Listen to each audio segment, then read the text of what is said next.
Hello, everybody, and welcome to the Arkham Files. My name's Dr. Henderson. My name's Dr. Boose. And today, we're starting off this series. Both of us, are junior psychiatrists at Arkham Asylum, House of the Mentally Insane. And we're going to be discussing some of Batman's most infamous rogues, with today's episode consisting of the one to rule them all, the Joker.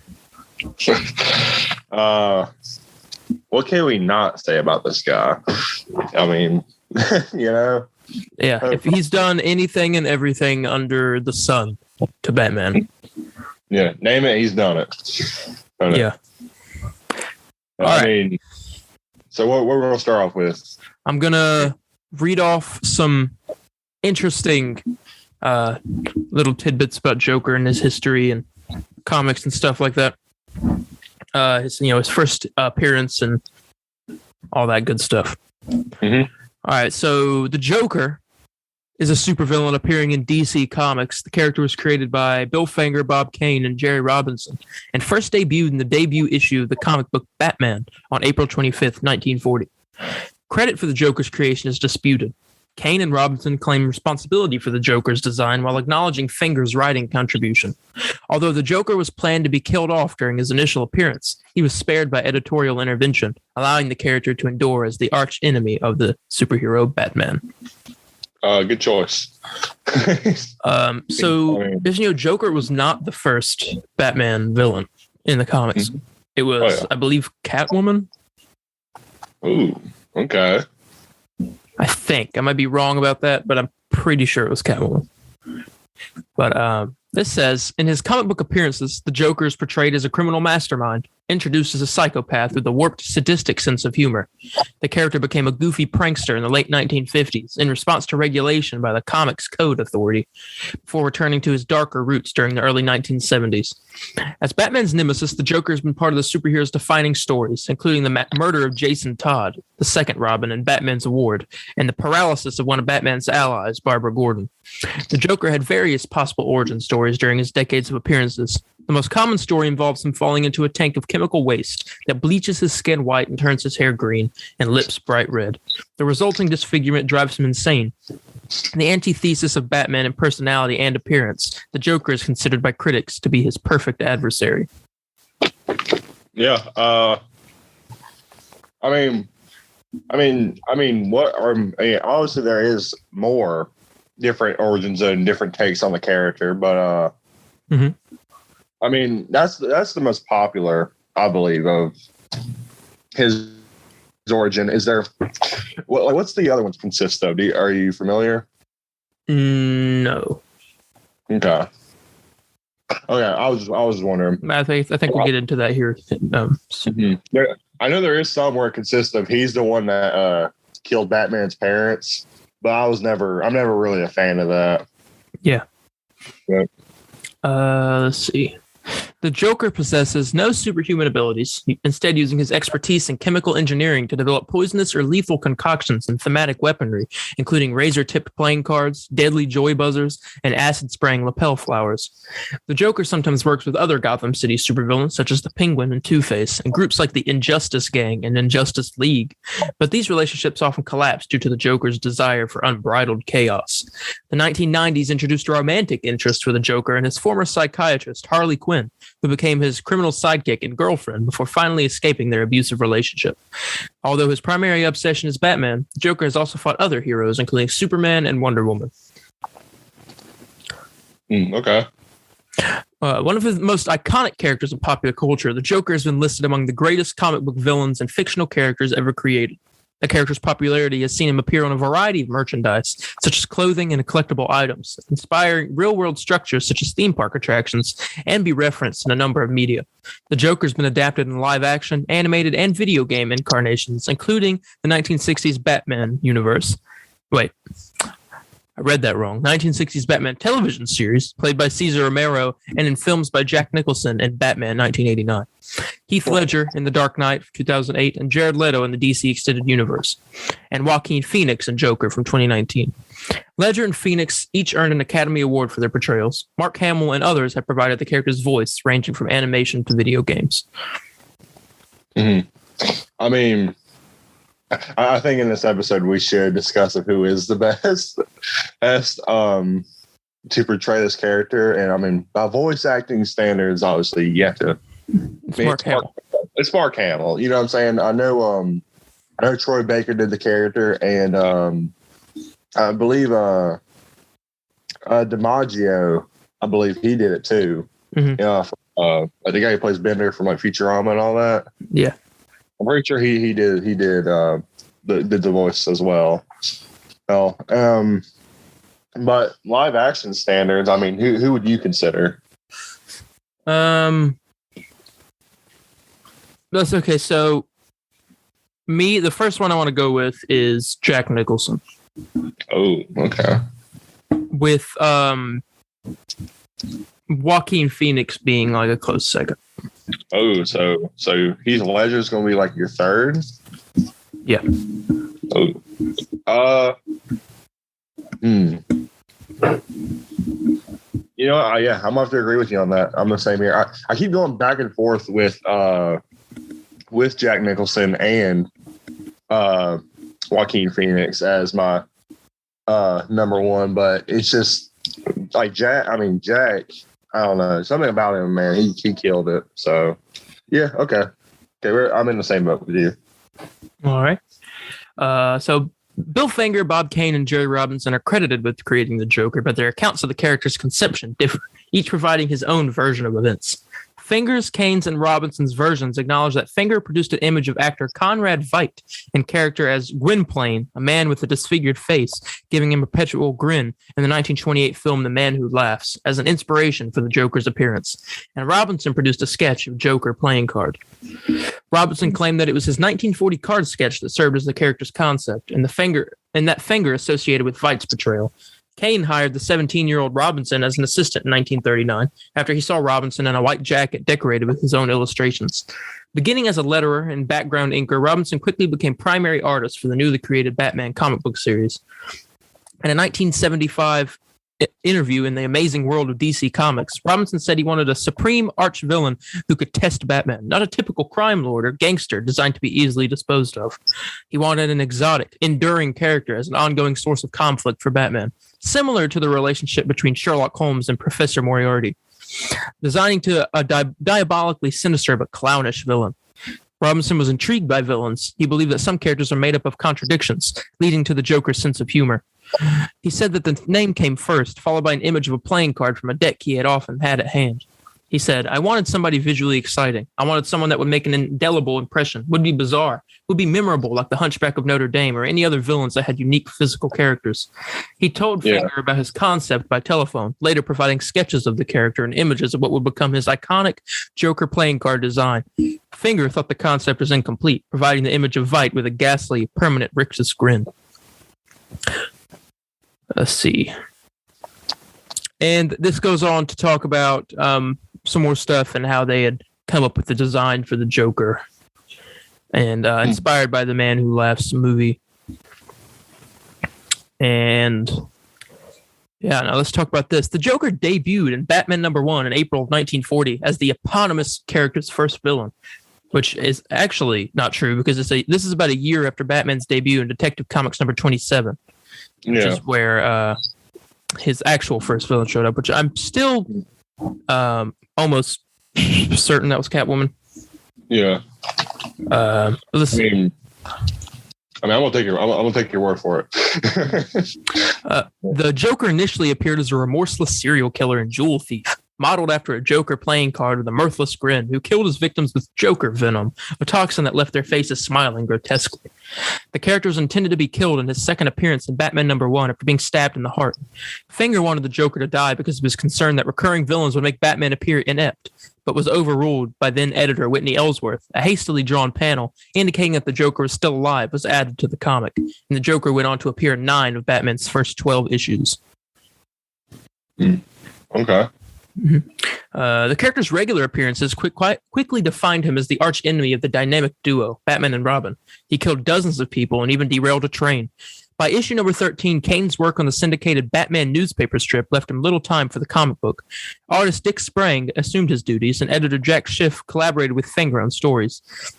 Around the same time, DC Comics found it easier to market its stories to children without more mature pulp elements that had originated in many superhero comics. During this period, the first changes in the Joker began to appear, portraying him as a wacky but harmless prankster. When he kidnaps Robin, Batman pays the ransom by check, meaning that the Joker cannot cash it without being arrested. Oh my God.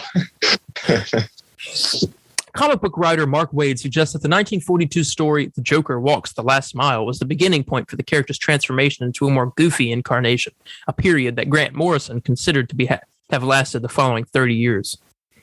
The 1942 cover of Detective Comics number 69, known as Double Guns, with the Joker emerging from a genie's lamp aiming 2 guns at Batman and Robin, is considered one of the greatest superhero comic covers of the Golden Age and is the only image of the character using traditional guns. Robin said that the other contemporary villains used guns, and that creative team wanted the Joker, as Batman's adversary, to be more resourceful. And that was the Golden Age of comics. Oh, yeah. Let's get into the Silver Age. So the Joker was one of the few popular villains continuing to appear regularly in Batman comics from the Golden Age into the Silver Age, as the series continued during the rise in popularity of mystery and romance comics. In 1951, Fenger wrote an origin story for the Joker in Detective Comics number 168, which introduced the characteristic of him formerly being the criminal Red Hood and his disfigurement the result of a fall into a chemical vat. By 1954, the Comics Code Authority had been established in response to increasing public disapproval of comic book content. The backlash was inspired by Frederick Wortham, who hypothesized that mass media, especially comic books, was responsible for the rise in juvenile delinquency, violence, and homosexuality, particularly in young males. Parents forbade their children from reading comic books, and there were several mass burnings. The comic code banned gore, innuendo, and excessive violence, stripping Batman of his menace and transforming the Joker into a goofy, thieving trickster without his original homicidal tendencies. Now, this is an episode all in itself, the history of comic books. And the stuff. Oh, yeah. I would love to do it next week, but the Comics Code Authority was something crazy. There was a lot of. Oh, yeah. Yeah, very, very. What we're seeing. We're seeing the same kind of stuff today in like video game stuff. People, they're trying to take certain video games away because they think it's responsible for juvenile delinquency and stuff like that. Yeah. That's why Morbius is the living vampire instead of, you know what I'm saying? Because the Comics Code Authority. Yeah.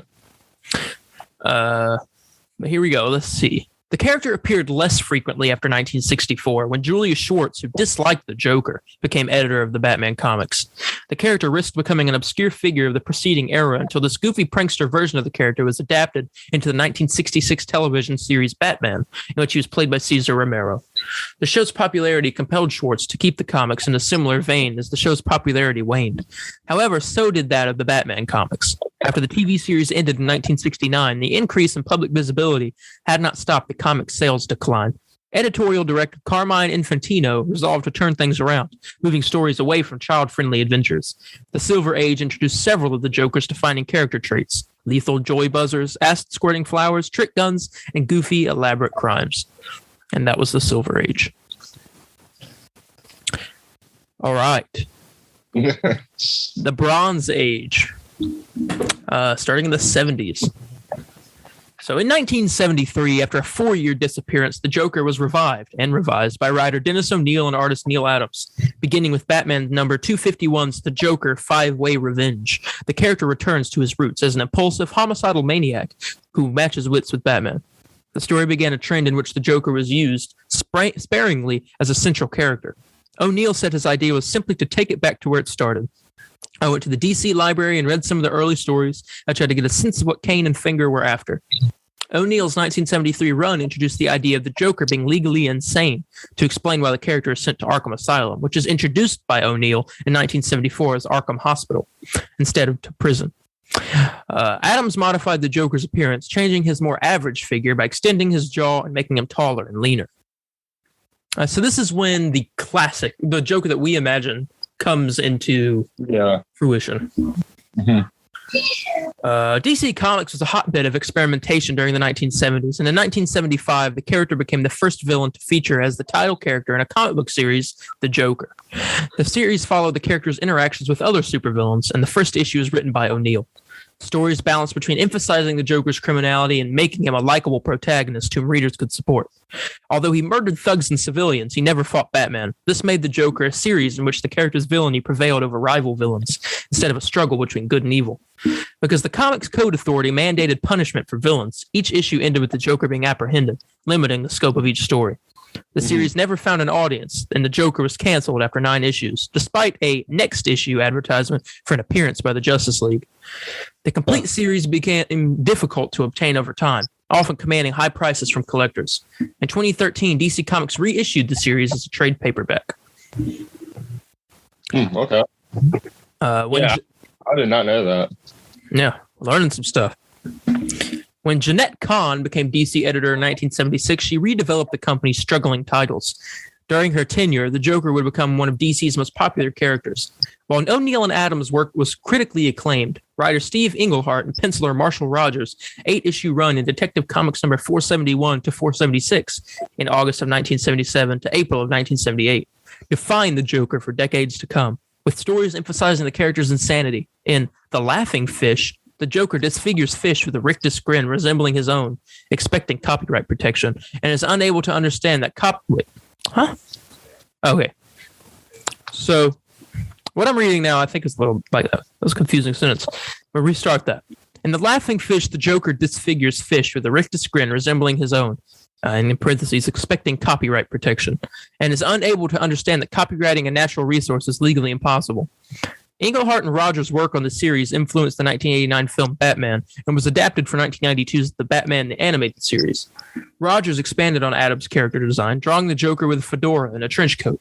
Englehart outlined how he understood the character by saying that the Joker was this very crazy, scary character. I really wanted to get back to the idea of Batman fighting insane murderers at 3 a.m. under the full moon as the clouds scuttled by. And that was the Bronze Age. All right. I mean, literally, it feels like I've known this character all my life, and I'm constantly learning new things about him. You know what I'm saying? Mm-hmm. It's pretty cool because I didn't know. Again, I did not know there was a Joker solo series where he was kind of like, you know what I'm saying, kind of the protagonist a bit. Yeah, it was very interesting. Mm-hmm. So let's get on to the modern age, the final age here. Years after the end of the 1966 television series, sales of Batman continued to fall and the title was nearly canceled. So there was a shot that we would have never gotten any more Batman. Yeah. Would it have not been for the 1970s? Although the 1970s restored the Joker as Batman's insane legal archenemy, it was during the 1980s that the Batman series started to turn around and the Joker came into his own as part of the dark age of comics, with mature tales of death and destruction. The shift was criticized for moving away from tamer superheroes and villains, but comic audiences were no longer primarily children.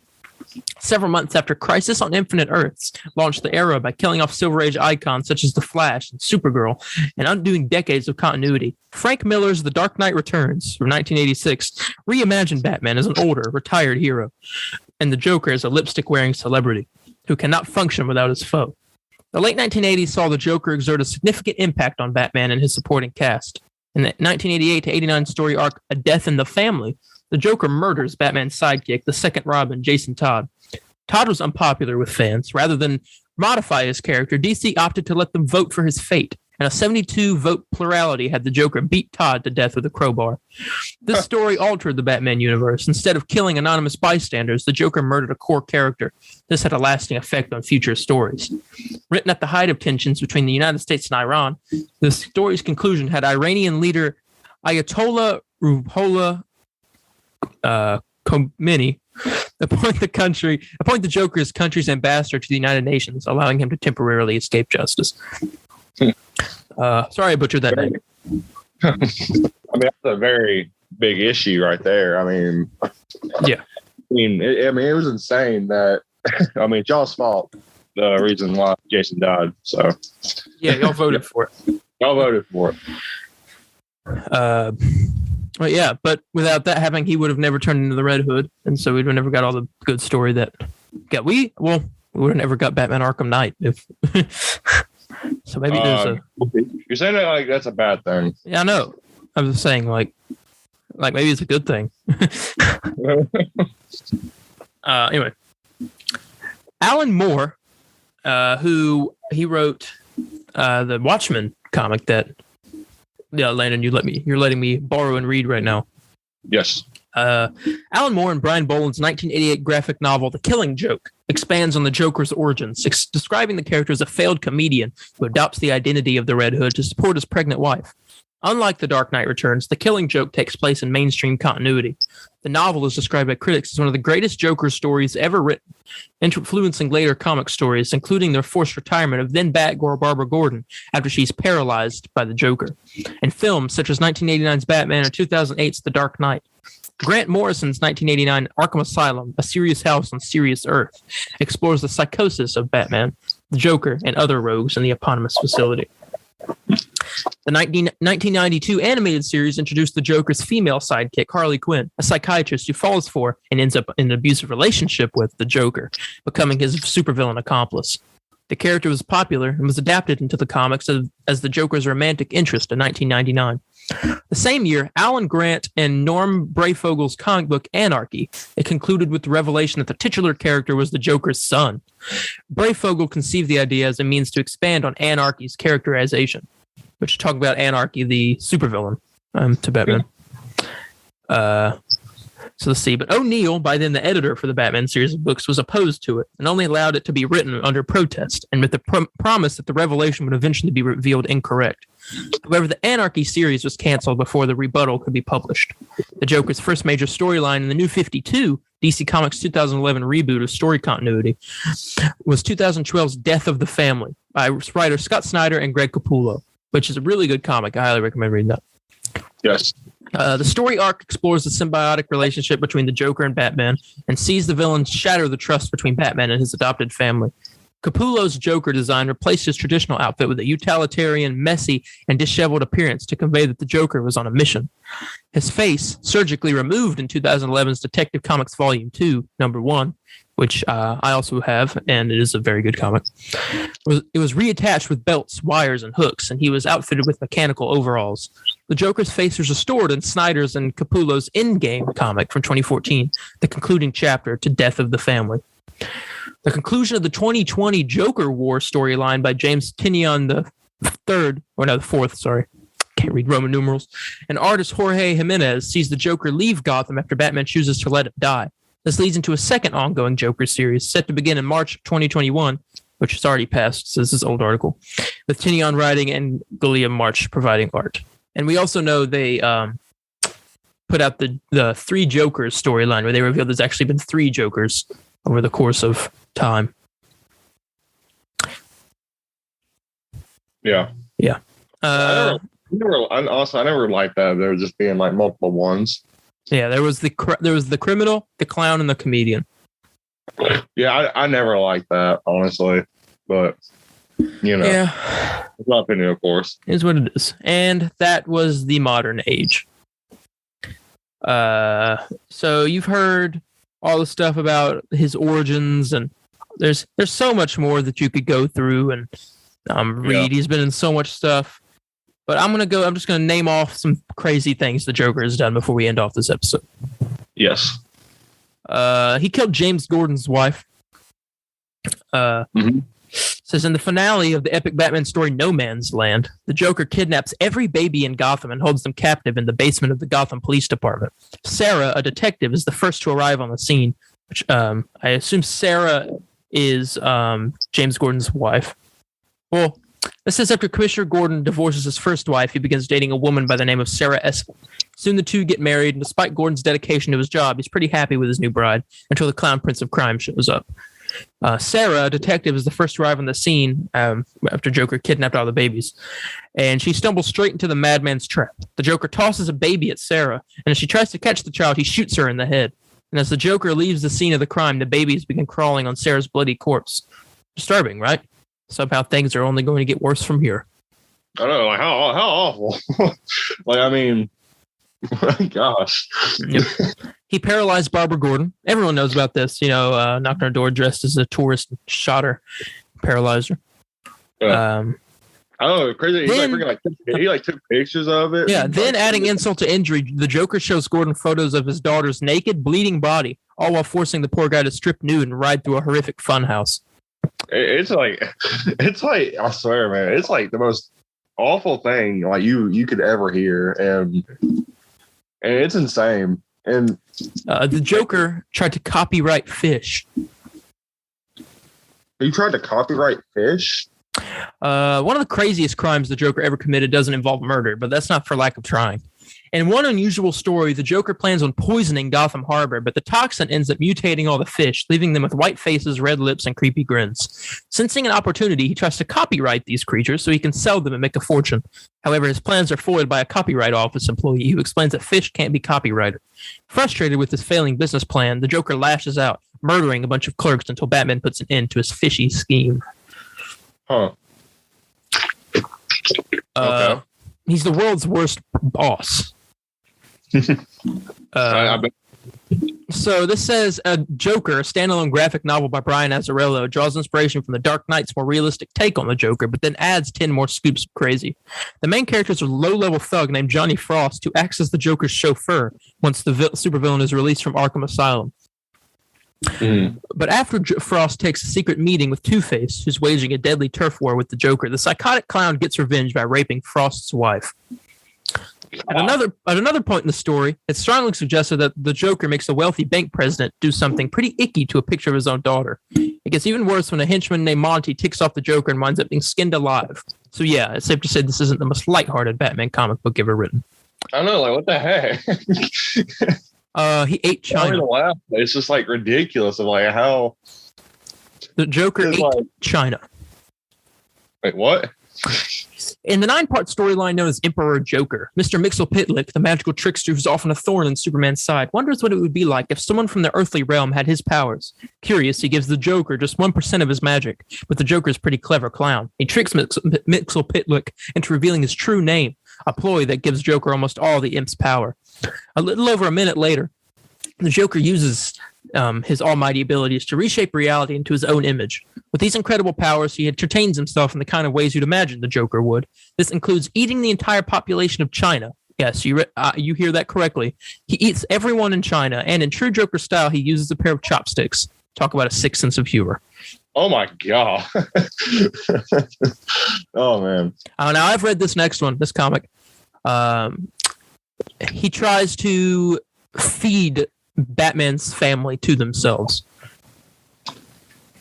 Toward the end of the comic book, Death of the Family, the Joker captures Batman and sits him at a long dinner table. And as you might expect, the Dark Knight isn't the only guest at this party. The Joker has also invited Batgirl, along with the current and former Robins. They're all bound and have their faces covered with dark hoods. In front of each victim, there's a serving platter covered with a sterling silver dome. Then, in a ghoulish twist, out comes Alfred with a grin stretched from ear to ear, no doubt caused by the Joker's infamous toxin. Alfred then removes the bags from everyone's heads to reveal their bloodied, bandaged faces. It's quite a shock, but that's nothing compared to what happens next. Alfred then lifts the domes from each plate, and to everyone's horror, they finally see the evening's meal, their own faces looking back at them. Thankfully, after Batman escapes his confinement, he unwraps the bandages from his friends and realizes it's all been one sick joke. Everyone's faces are fine. The Joker just wanted to have a little sadistic fun. That's crazy. He beat Jason Todd to death, which we talked about. Is Injustice on there? Yes, it's the next one. He tricks Superman into killing Lois Lane. You can't contain the clown prince of crime to comic books. In 2013, the Joker showed up in Injustice: Gods Among Us, a fighting game created by the same people behind the Mortal Kombat series. Shockingly, this fighting game not only has a compelling story, but it's more troubling than most anything published by DC itself. In the game, the Joker pushes Superman to the darkest place he's ever been by first stealing a nuclear submarine, then poisoning the Man of Steel with Scarecrow's fear toxin.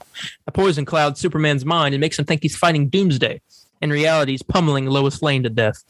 Even worse, she's pregnant with Superman's child.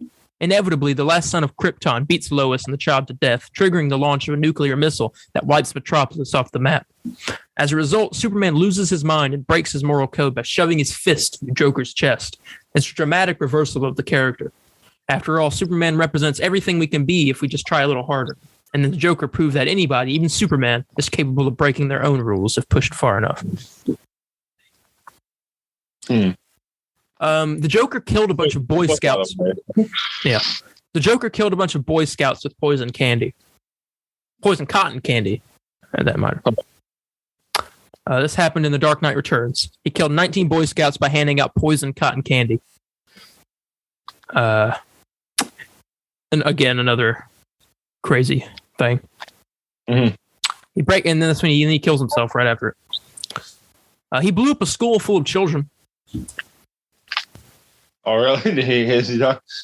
I mean, again, name it. He's done it. Honestly. Yeah.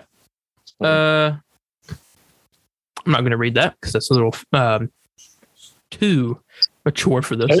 There's like literally like what is 2? Oh my gosh. Okay. All right. He perpetrated the most convoluted quadruple homicide ever.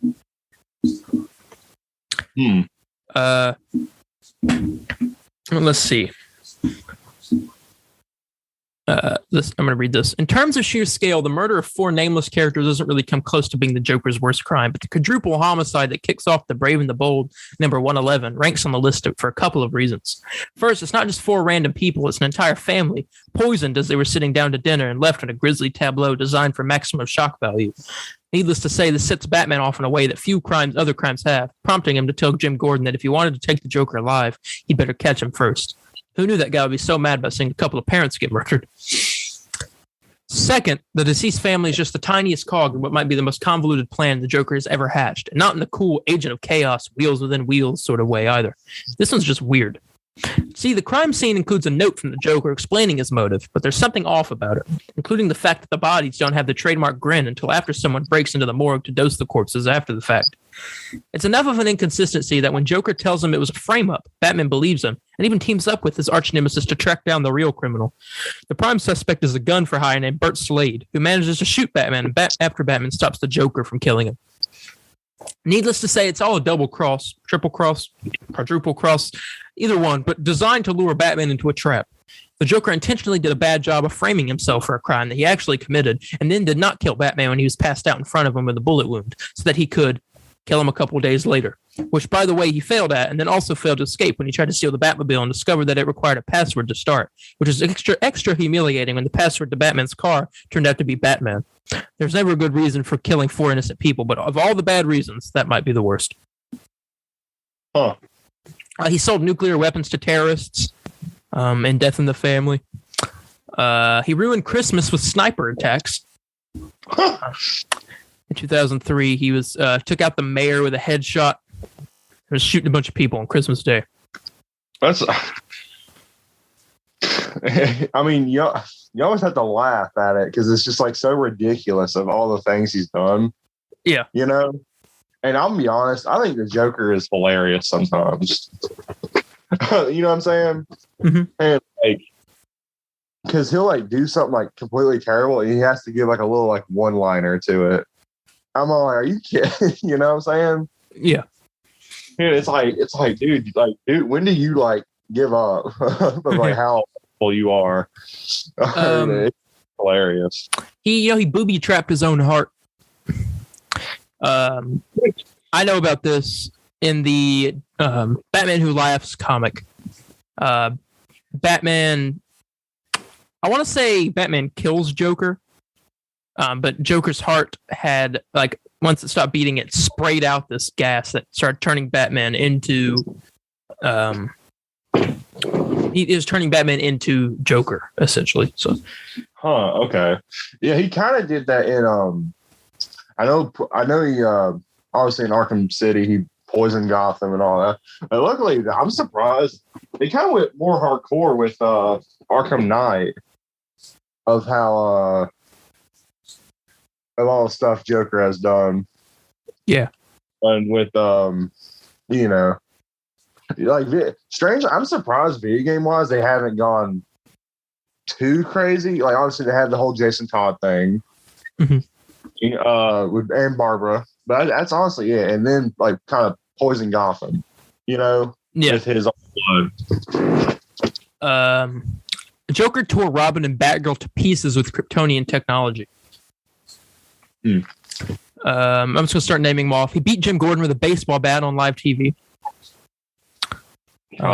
He did horrible things to Tim Drake in Batman Beyond Return of the Joker. I don't know if you've... Yeah, he turned him into one of his own.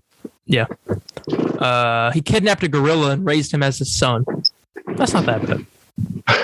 That's awful. That's the worst. The gorilla's name was Jackanapes. Jackanapes? Jackanapes. Huh. He taught... Anyway, the gorilla was one of the super intelligent variety, and after dressing him up as a clown, the Joker was able to teach him things like how to build bombs, poison the reservoir, and operate a bazooka. However, the gorilla proved he had a kinder soul than his old man by rebelling against the Joker and plunging to his own death. And the Joker never showed a shred of remorse for this, despite viewing the ape as his son. Despite viewing him as a son. And that is some of the worst things that the Joker has done. And that's so, I know, some is very lightly. Really, I'm sure there's thousands of more. Yes. And with that is all of the info in Joker's case file, ladies and gentlemen. This is not someone you mess with. The Joker is most likely the most dangerous man in the asylum. Yeah, I agree with that completely. But that's up for debate. And if you stick around for the rest of this series, that's what we'll be talking about on who really is the most dangerous Batman rogue. Next episode, I think now, I don't know if we ever made the decision. What it would be? Yeah, okay, we did. Actually, I remember. Next episode, we will be diving into the case file of Harvey Dent, aka Two-Face. And it's going to be a lot of fun. So I guess we're going to get ready to get out of here. Spending so much time in this asylum is very scary. Never know. I mean, you never know. Joker could be right behind you any second. Honestly. Right. But with that being said, I've been Dr. Henderson. My name is Dr. Boose. And we thank you for joining us for this first episode of the Arkham Files. See you next week, ladies and gentlemen.